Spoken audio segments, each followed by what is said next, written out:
je travaille de mon mieux à ce que les objectifs du millénaire soient respectés.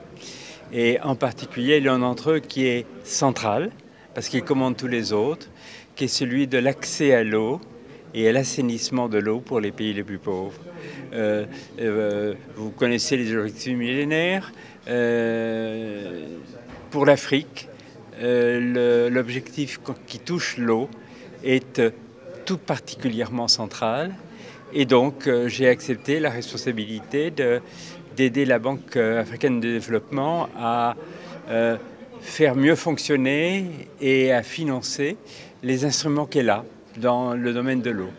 Et je le fais parce que je crois qu'il n'y a pas de tâche humaine plus importante que de contribuer à ce que la femme africaine, qui est soumise à la corvée ancestrale de l'eau, qui l'oblige tous les matins à des heures insensées d'aller faire des kilomètres et des kilomètres pour apporter de l'eau, soit libérée de cette corvée.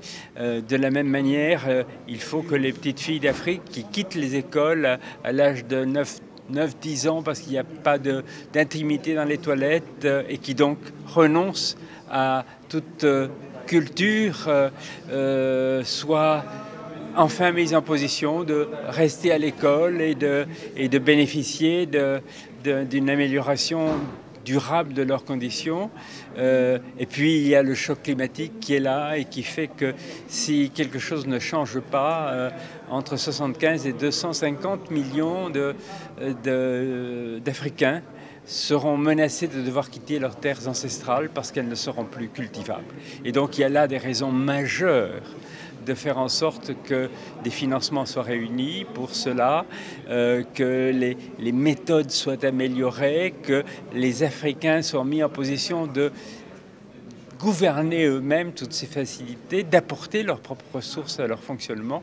Et je pense que ce n'est qu'ainsi qu'on aura quelque chance de réaliser les objectifs du millénaire, ce qui est certainement une des choses les plus incontestables que l'humanité doit faire dans les années qui viennent.